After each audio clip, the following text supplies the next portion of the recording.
오늘 우리에게 주시는 하나님의 말씀은 신약성경 마태복음 10장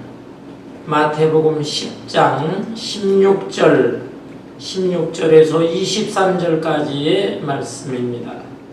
신약성경 첫 번째 책 15페이지입니다. 마태복음 10장 16절에서 23절까지 제가 한 절 여러분 한 절 교독합니다. 보라, 내가 너희를 보냄이 양을 이리 가운데로 보냄과 같도다. 그러므로 너희는 뱀같이 지혜롭고 비둘기같이 순결하라. 사람들은 상가라. 저희가 너희를 공회에 넘겨주겠고 저희는 해당에서 채찍질하리라. 또 너희가 나로 말미암아 총독들과 임금들 앞에 끌려가리니 이는 그들과 이방인들에게 증거가 되게 하려 하심이라. 너희를 넘겨줄 때에 어떻게 너는 무엇을 말할까 염려치 말라. 그때에 무슨 말할 것을 주시리니 말하는 이는 너희가 아니라 너희 속에서 말씀하시느니 곧 너희 아버지의 성령이시니라. 장차 형제가 형제를 아비가 자식을 죽는 데 내어주며 자식들이 부모를 내져가여 죽게 하리니 또 너희가 내 이름으로 말미암아 모든 사람에게 미움을 받을 것이나 끝까지 견디는 자는 구원을 얻으리라. 이 동네에서 너희를 박해하거든 저 동네로 피하라. 내가 진실로 너희에게 이르노니 이스라엘의 모든 동네를 다 다니지 못하여서 인자가 오리라. 아멘. 세상에서 가장 무서운 존재가 있다면 그것은 사람이다 라는 말이 있습니다. 짐승들의 경우를 보면 개나 고양이 같은 짐승들, 사람이 먹을 것을 적당히 주면 고마워합니다. 졸졸졸졸 따르고 주인의 말을 잘 듣습니다. 심지어 호랑이나 사자 같은 맹수도 사육사가 동물원에서 먹을 것도 주고 1, 2년 적당히 훈련을 시키면 말을 꽤 잘 들어요. 이 훈련사, 사육자 잘 따릅니다. 그런데 인간은 어떻습니까?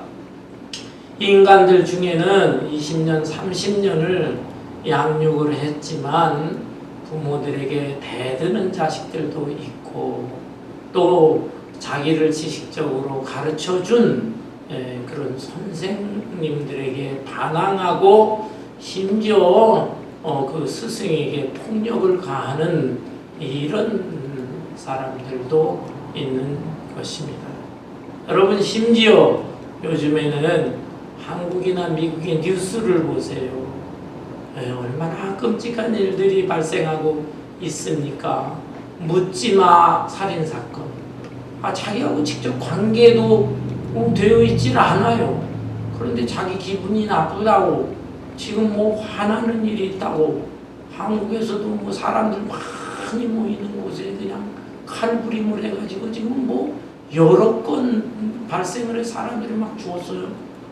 미국에서는 어떻습니까? 몰이라든지 학교라든지 이런데 그런데 또 총 가지고 들어가가지고 불특정 다수에게 막 쏴대서 얼마나 많은 사람들이 죽어가고 있습니까? 너무나 무서운 세상이고 끔찍한 세상이 아닐 수가 없습니다. 우리는 이러한 세상에서 살아야 합니다. 그리스도인이지만 이러한 무서운 세상에서 어떻게 살까? 그리고 이러한 세상에서 더 나아가 주님의 복음 말씀까지 증거하면서 살까? 이것이 참 우리에게 너무나 중요한 과제가 아닐 수가 없습니다. 오늘 이 본문 말씀이 포함되어 있는 마태복음 10장에는 세 가지 내용이 기록되어 있습니다. 첫째는 콜링, 부르심, 예수님의 부르심입니다. 예수님께서 하나님 나라를 세우시고 이 하나님 나라를 더 확장시키기 위해서 12제자를 부르셨어요. 이 12제자들의 이름이 마태복음 10장에 기록되어 있습니다. 두 번째는 giving, 주시는 것입니다. 우리 예수님께서 제자들에게 주셨어요. 뭘 주시는가? 권능을 주셨어요. 병 고치는 능력도 주시고 또 귀신을 내쫓는 능력도 주셨습니다. 그리고 세 번째 내용은 sending입니다. sending, 보내시는 것. 예수님께서는 이러한 제자들을 세상 속으로 보내시는 것입니다. 주님의 복음을 전하라, 사명을 감당하라 보내시는 것입니다. 이렇게 calling과 giving과 sending 세 가지 내용 중에서 오늘 본문 말씀은 세 번째 sending에 관한 말씀입니다. 예수님은 이 제자들을 세상 속으로 보내시는데 참 마음이 너무 안쓰러우셨어요. 왜? 이들이 얼마나 고생할까? 얼마나 어려움을 당할까? 그 생각을 하시니까 안쓰러웠던 것입니다. 예수님은 이 제자들을 보내시면서 하시는 말씀이 내가 너희를 보내는 것이 양을 이리 가운데 보내는 것과 같도다. 본문 16절에 나오잖아요. 보라 내가 너희를 보냄이 양을 이리 가운데로 보냄과 같도다. 세상은 이리 때가 우글거리는 세상이다. 그런데 너희들은 양 같은 존재다. 여러분 생각해 보세요. 양은 순진하지요. 또 연약하지요. 이런 양이 이리 때가 우글거리는 데 들어가 가지고 어떻게 견뎌내겠습니까? 그것을 생각할 때 예수님은 참 안쓰럽다. 안쓰러워요. 그러나 그럼에도 불구하고 너희들은 가야만 된다. 왜? 그리스도인으로서 사명을 감당하기 위해서 가야만 된다라는 것이죠. 그렇다면 이렇게 무섭고 살벌하고 이리 때가 들끓는 이런 세상에 나아갈 때 나가서 어떻게 살아야 되는가? 개인적으로 생존하는 것도 어렵고 또 생존할 뿐만 아니라 사명까지도 감당해야 되는데 그럼 어떤 자세로서 어떤 마음가짐으로서 어떻게 살아야 되는가? 예수님께서는 몇 가지로 당부하셨어요. 첫째, 뱀처럼 지혜로워라. 뱀처럼 지혜로워라. 16절 그러므로 너희는 뱀같이 지혜롭고 라고 말씀했습니다. 여러분 뱀을 한번 생각해 보세요. 뱀은 생긴 진짜 이상하죠. 신체 조건이 너무 열악해요. 그냥 몸이 그냥 길쭉한 몸통 하나 있어요. 손이나 손톱, 발톱도 그냥 길쭉한 몸뚱이 하나 가지고 살아가는 것입니다. 다른 동물들은 어떻습니까? 다른 동물들은 나름대로 생존을 위해서 공격용 무기도 있고 또 이 수비형으로 자구책 스스로 살아갈 수 있는 자구책도 있어요. 어떤 동물들은 힘이 세죠. 힘으로 자기를 공격하는 그 상대 짐승하고 싸웁니다. 뿔도 있습니다. 날카로운 이빨과 발톱도 있습니다. 고슴도치 같은 거는 몸에 가시까지 있어요. 가시를 들이받고 접근도 못하게 하고 이런 무기들이 없는 자그마한 이런 짐승들은 나름대로 아주 잽싸게 빨리 돌아다닙니다. 또 몸에 보호색도 있어요. 주변에 나무나 이런 흙이나 이런 새가도 비슷하게 자기 몸의 색깔을 변형시켜가지고 숨어 지냅니다. 어떤 동물들은 땅굴을 파가지고 들락날락하면서 그렇게 가지고 살아가는 것이죠. 그런데 이 뱀이라는 것을 생각해보면 이게 정말 뭐냐 말이에요. 무기가 없는 것 같아요. 물론 뱀 중에 이빨이 날카로운 그런 것도 있기는 있고 또 뱀이 다 독이 있는 건 아닌데 독이 있는 뱀도 있기는 있어요. 그런데 다른 짐승에 비해서는 뭐가 없는 것 같아요. 돌아다니는 것도 그냥 배로다가 이렇게 그냥 배로 미끄러지면서 돌아다니는데 얼마나 힘들까 그런 생각도 납니다. 그런데 이러한 뱀이 살아가는 그 생존의 그 방법이 무엇인가? 그것은 뱀에게는 다른 동물에게 없는 지혜가 있다. 지혜가. 뱀이 얼마나 지혜로운지. 이게 참 그 열악한 조건을 가진 몸으로서 나무도 잘 타요. 그 다음에 또 물 속에도 들어갑니다. 물 속에서 헤엄도 잘 치고 또 조그만 틈만 있어도요. 아니 그 틈에 그냥 바짝하게 몸을 낮춰가지고 골 빠져서 나가요. 동물원에 보면 대부분의 동물들은 그냥 큰 철망 같은데 그렇게 그냥 가둬두는데 뱀은 어떻습니까? 뱀은 철저하게 유리, 두꺼운 유리를 딱 막고 그리고 또 겉에 또 철망을 치고 이렇게 이중문으로 하고 있어요. 왜? 약간의 틈만 있어도 뱀은 빠져나오니까 그렇습니다. 아주 지혜가 있어요. 자기 몸을 그냥 미끄러뜨리면서 그냥 여기저기 안 가는 데가 없다는 말이에요. 이런 지혜를 배우라는 거죠. 우리 예수 믿는 크리스찬도 세상에 살면서 이 무섭고 살벌한 세상에 살아가게 되는데 어떻게 적응하면서 그러면서도 어떻게 크리스찬으로서 살아갈 수 있을까? 복음까지 전할까?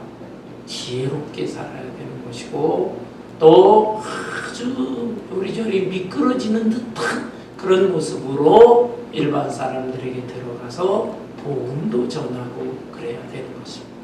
우리 예수 믿는 크리스찬들은 뱀하면 이미지가 좋지 않아요. 왜?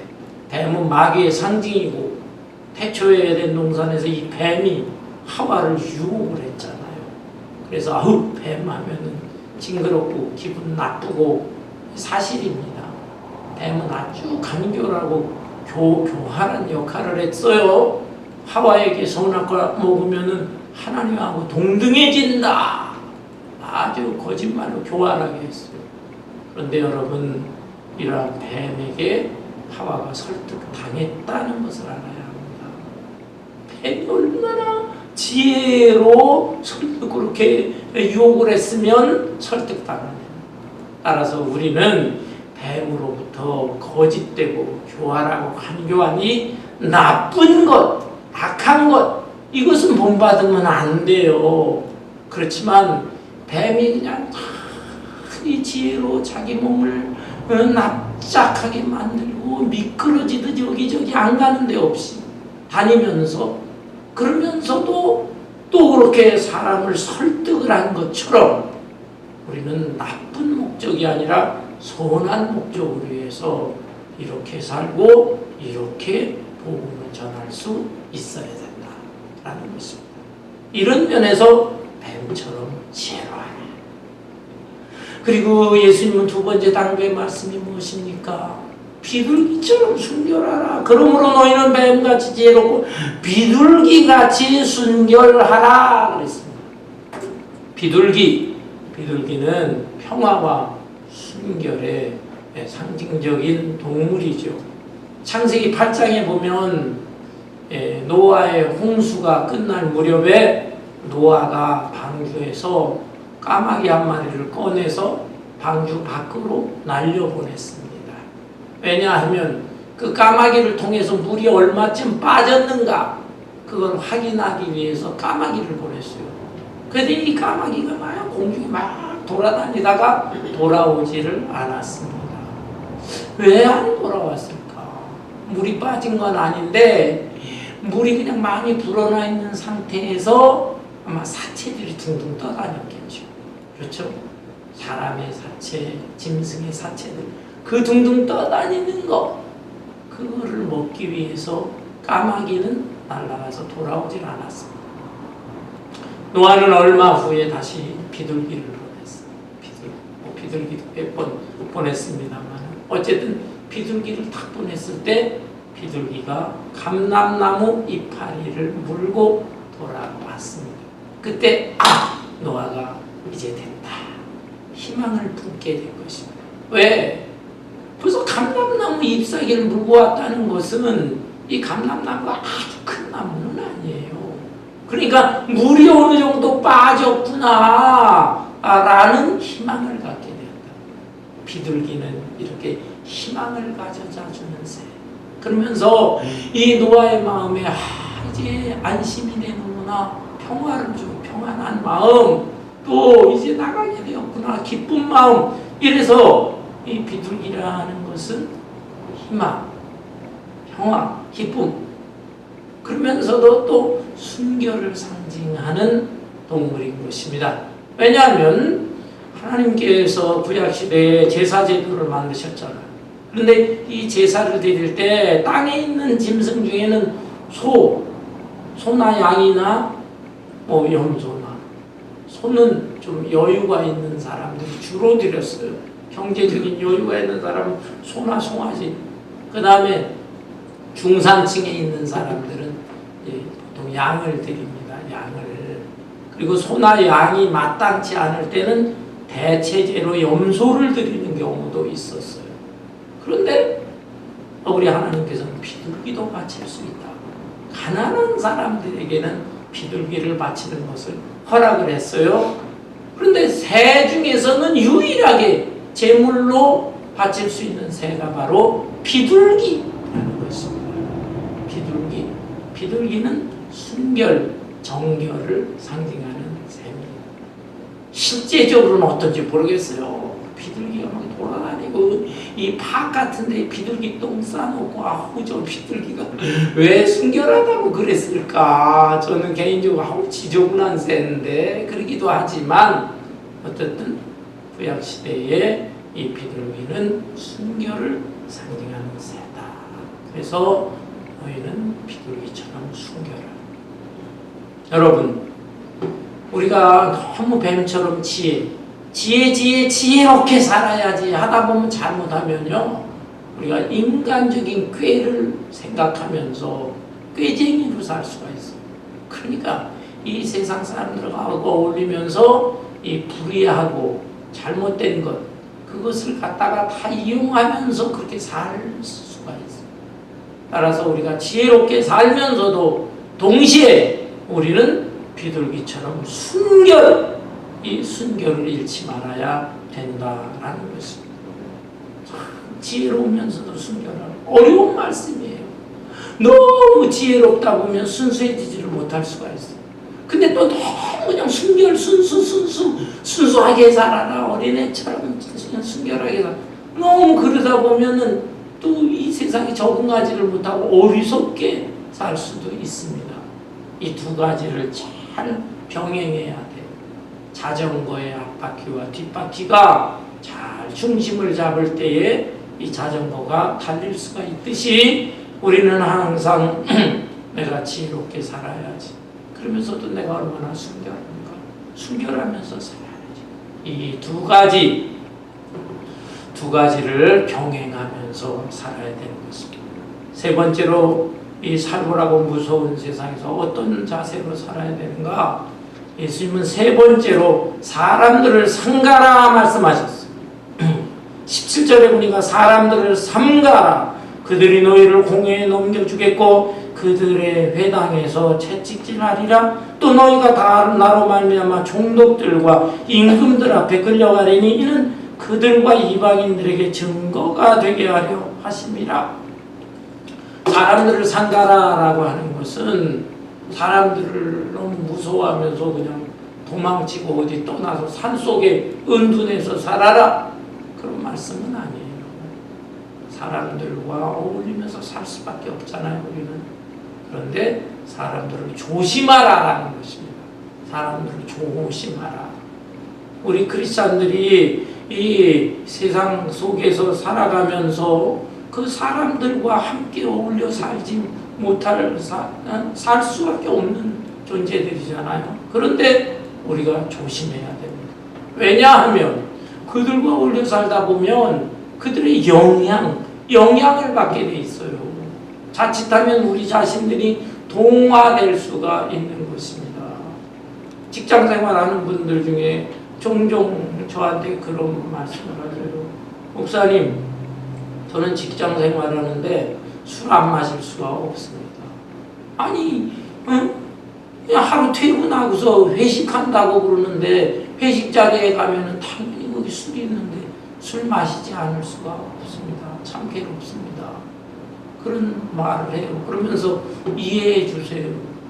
저는 이해하죠. 항상 저한테 이해해달라는 성도님들이 많아. 뭐 주일날 결속해도 목사님 이해해 주세요. 뭐 해도 저야 이해하죠. 근데 주님이 이해하시는지 그건 퀘션이라니까.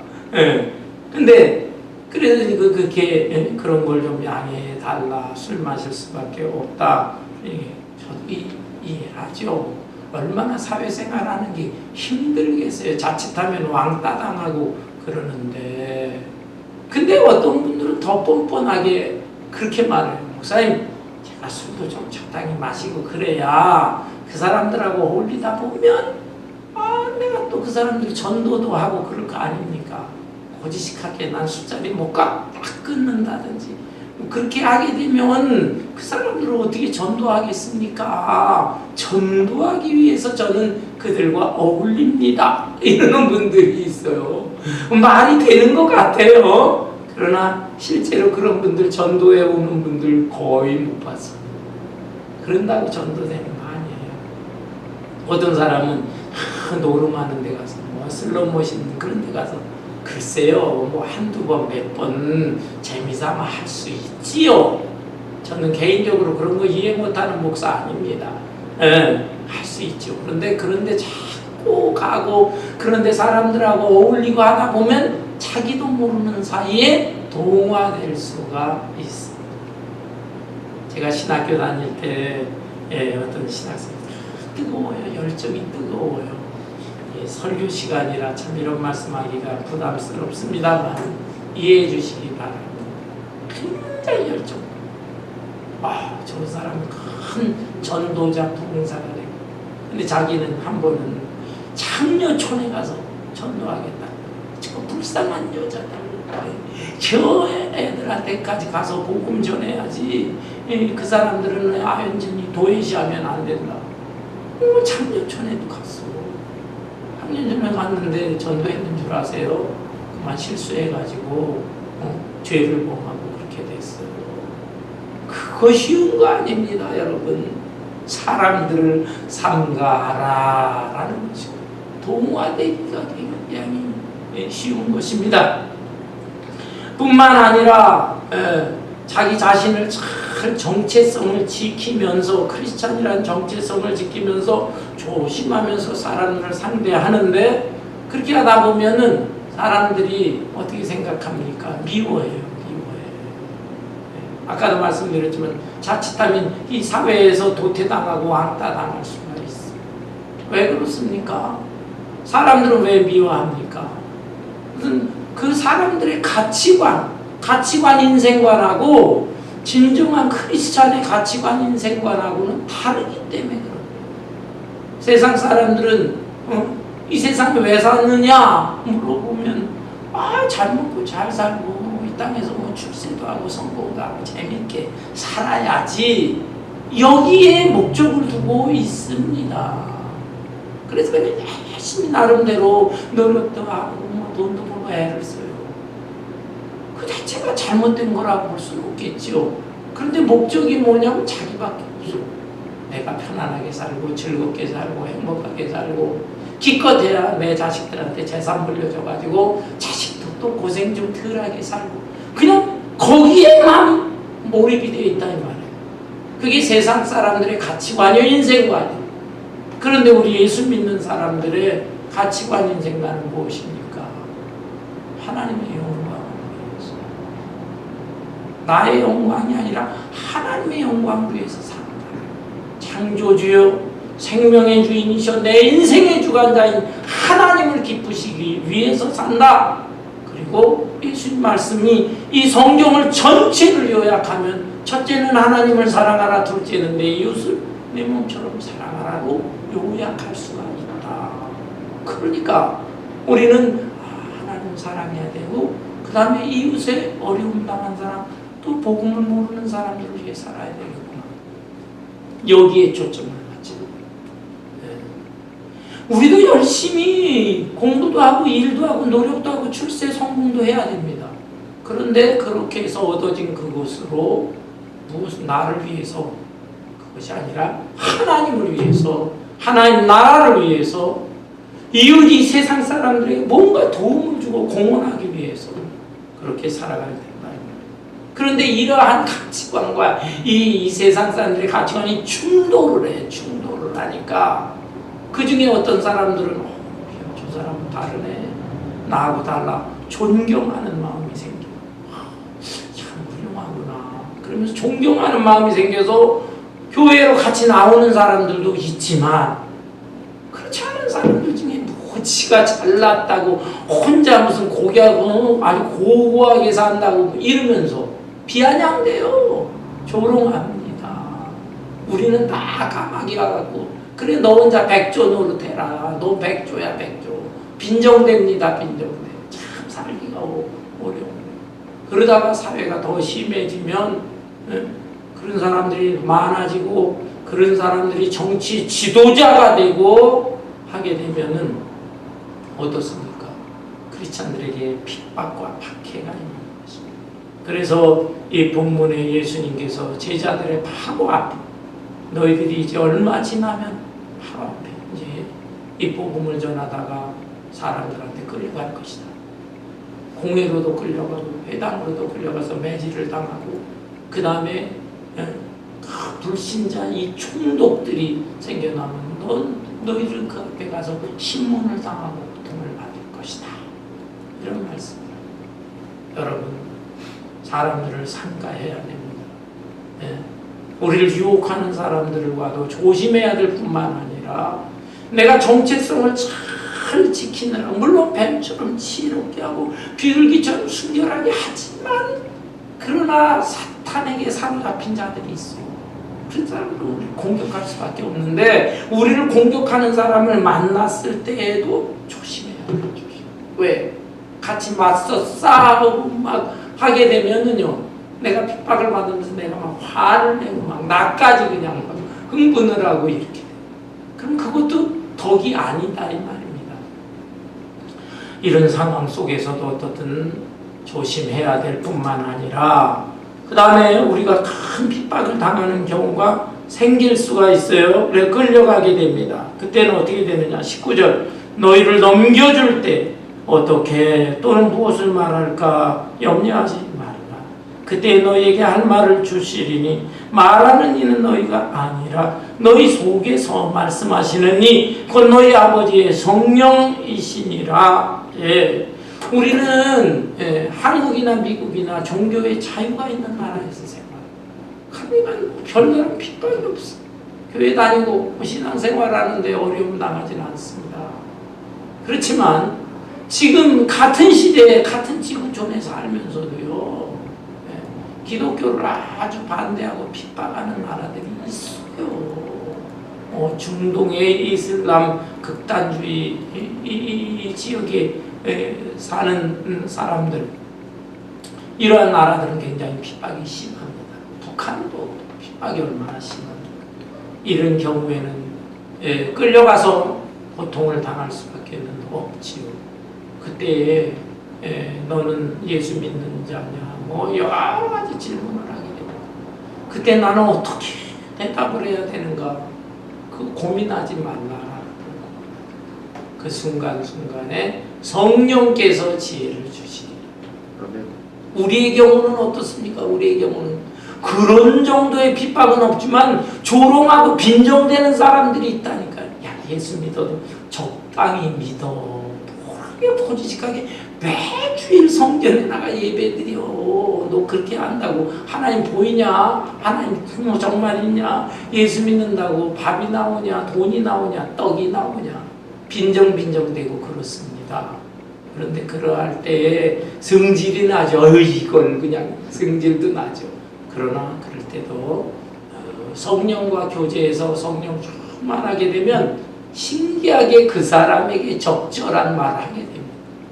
저도 그런 경험 종종 있어요.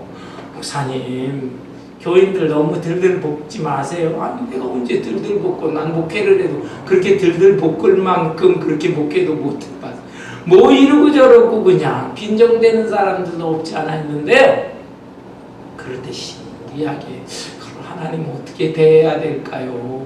이런 사람들을 어떻게 상대해야 되죠? 하는데 내가 미처 생각하지도 못한 그런 좋은 얘기들이 그 순간에 떠올라요. 떠올라서 얘기를 해주게 됩니다. 그러면은 그 사람, 아유 목사님 죄송합니다, 잘못했습니다. 빈정대다가도 탁 이렇게 고개를 숙이는 경우가 있어요. 아, 성령께서 함께 해주시는구나, 이런 것을 느낄 수가 있습니다. 어떻든 세 번째 당부의 말씀은 사람들을 삼가하라, 조심하라 라는 말씀. 네 번째 당부의 말씀이 있습니다.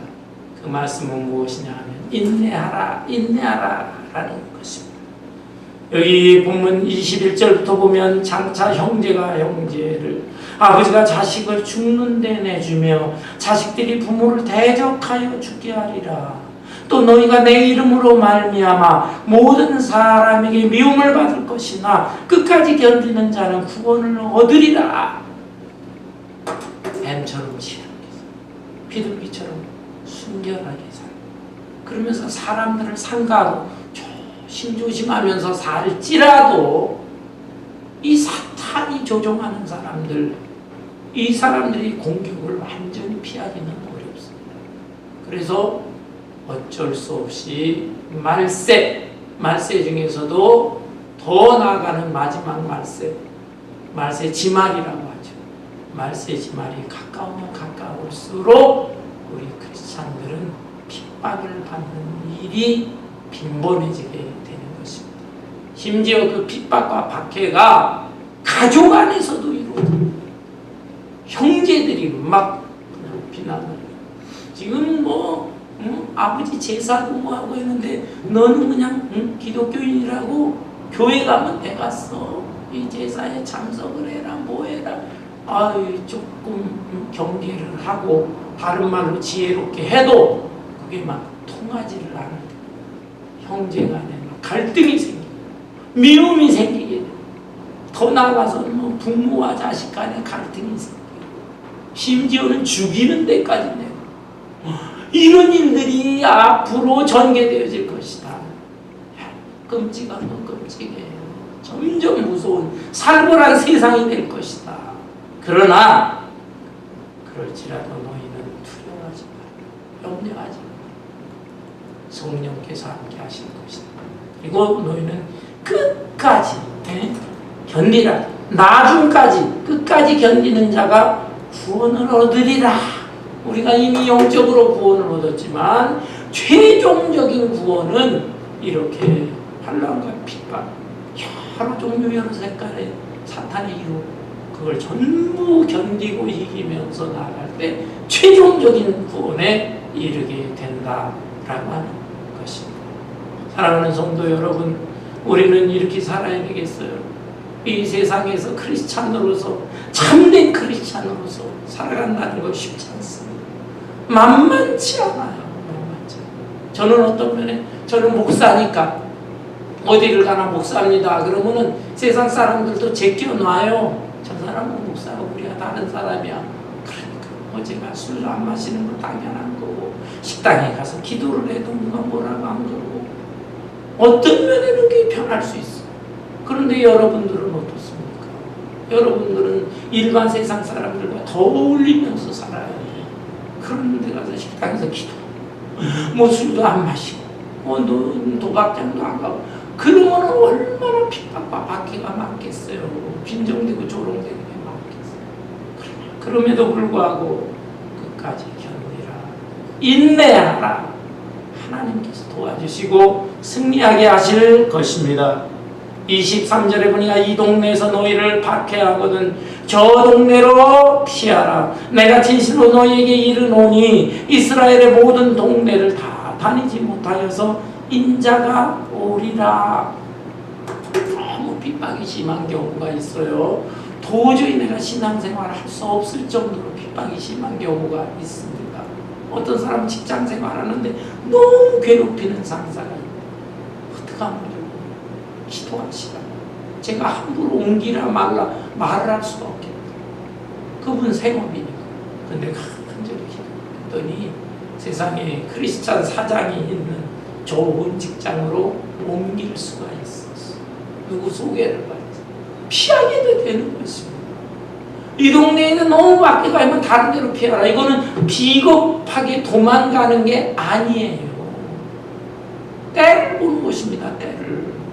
무조건 그냥 고지식하게 죽으면 죽으리라. 그게 능사가 아니다. 때로는 피할 줄을 알아야 돼요. 피하고 여기서 안 되면 딴 데 가서 피해서 복음 전하고 딴 데서 또 복음 전하고 피하고. 어떤 분은 자기 가족 친지 중에 예수 안 믿는 사람이 있어. 너무 괴로워. 그래서 그냥 만나기만 하고 예수 믿으라고 그러다가 가정 불화가 일어나는 거. 안타깝지요. 그러나 그럴 때에는 너무 마음이 닫혀 있을 때는 기도는 하세요. 그 영혼은 기도하지만 거기에만 매여가지고 무슨 전도가 일어납니까? 그건 주님 앞에 맡기고 다른 사람들 열려있는 곳에 가서 전하고 거기 너무 밖에 가면 또 열려있는 곳에 전하고 그러다가 하나님의 음성 성령의 감동으로 이제 내 때가 됐다. 이제 끝났다. 나는 이 자리에서 죽어야 되겠구나 라는 마음이 들 때 우리 예수님처럼 예수님도 여러 번 피해 다니셨어요. 그러다가 이제 때가 됐구나. 담대하게 십자가 짊어지시고 죽으신 것처럼 이제 내 생에 할 일이 다 끝났구나. 이제 주님 앞에 가야 되겠구나 할 때는 담대하게 미련 없이 죽음, 순교까지도 각오할 수 있어야 되는 것이다 라는 말씀이에요. 여러분, 이 세상이 변화무쌍하고 세속적인 가치관이 있는 이 세상 속에서 우리 크리스찬은 어떻게 살아야 될 것인가? 미국의 유명한 신학자 가운데 리차드 리버라고 하는 분이 있어요. 그분이 1951년, 좀 오래됐죠. 51년에 쓴 책인데 Christ and Culture, 그리스도와 문화라고 하는 유명한 책이 있습니다. 신학교에 들어가게 되면 필독서로 읽어야 하는 책이에요. Christ and Culture. 그 책에 보면 초대교회가 예루살렘 교회가 생겨난 이후에 지난 2000년 동안 우리 크리스찬들은 이 세상에서 어떤 태도로 살았는가, 그것을 5가지로 정리를 했습니다. 그 5가지 내용 중에서 제가 한 3가지 정도만 말씀을 드립니다. 첫째 타입, Christ against culture. 어떤 태도, 어떤 자세로 세상 속에서 살아야 되는가? Christ against culture. 이 세상 문화에 대립하면서 산다. 예수님도 그런 말씀을 하셨죠. 너희는 이 세상이나 세상의 것을 사랑하지 말라. 이런 구절도 있거든요. 그러니까 그 구절을 인용해서 이 세상의 문화라는 것은 죄악으로 오염되어 있는 세상이다. 그러니까 어떻게 해서든지 이 세상 문화와 분리된 채, 격리된 채 살아야 된다라는 것입니다. 대표적인 사람으로 러시아의 문호 톨스토이라고 하는 사람이 이런 생각을 가지고 살았습니다. 이렇게 살다 보니까 거의 노년에 은둔 생활을 하면서 너무너무 검소하고 청빈하게 그렇게 살았어요. 그런데 정말로 그렇게만 살아야 되는 것인가? 퀘션이에요. 세상 문화와 그렇게 대립하고 우리가 저 산속에 들어가가지고 은둔 생활하면서 살아야 되는. 두 번째 타입이 있어요. Christ of culture. Christ of culture. 예수 그리스도는 문화의 그리스도다. 곧 이 세상의 문화를 갖다가 그렇게 더럽게 추하게 볼 게 아니다. 이 세상의 문화라고 하는 것은 다 주님께서 선물로 주시는 것이다. 그러니 우리가 마음껏 누릴 수가 있는 것이다. 이 문화하고 일치하면서 살아야 된다. 이렇게 주장하면서 생활했던 크리스찬들이 또 굉장히 많았습니다. 어떻게 보면 그렇죠. 하나님이 세상을 이처럼 사랑하사 이런 말씀도 있는데 왜 세상을 갖다가 다 죄악시만 하고 그러는가? 세상을 갖다가 세상과 어울려 재미있게 자유롭게 살아야지? 이런 생각할 수 있잖아. 그런데 이렇게 살다 보면 약점은 뭐냐면 세속화될 수가 있다는 거예요. 세속화. 정말 이 세상의 가치관이나 뭐 인생관 이런 게 다 그냥 크리스찬들이 다 영향을 받아가지고 일반 사람이나 세상 사람이나 차이점이 없이 그렇게 살아가게 되는 것입니다. 세 번째, 네 번째도 있지만 그건 좀 비슷한 내용이고 다섯 번째 내용이 있어요. 다섯 번째 내용, Christ, Transformer of Culture. 예수 그리스도는 문화의 변혁자이십니다. 따라서 이 문화, 이 세상 문화의 변혁자, 트랜스포머, 변화자로서의 크리스찬으로서 살라라는 말씀입니다. 이것이 가장 바람직한 삶의 모습입니다. 예수님께서 그랬죠. 너희는 세상의 소금이다. 세상의 빛이다. 예수 그리스도의 향기다. 예수 그리스도의 편지다. 우리는 이 세상을 떠나서 살 수 없어. 떠나서 살아도 안 돼.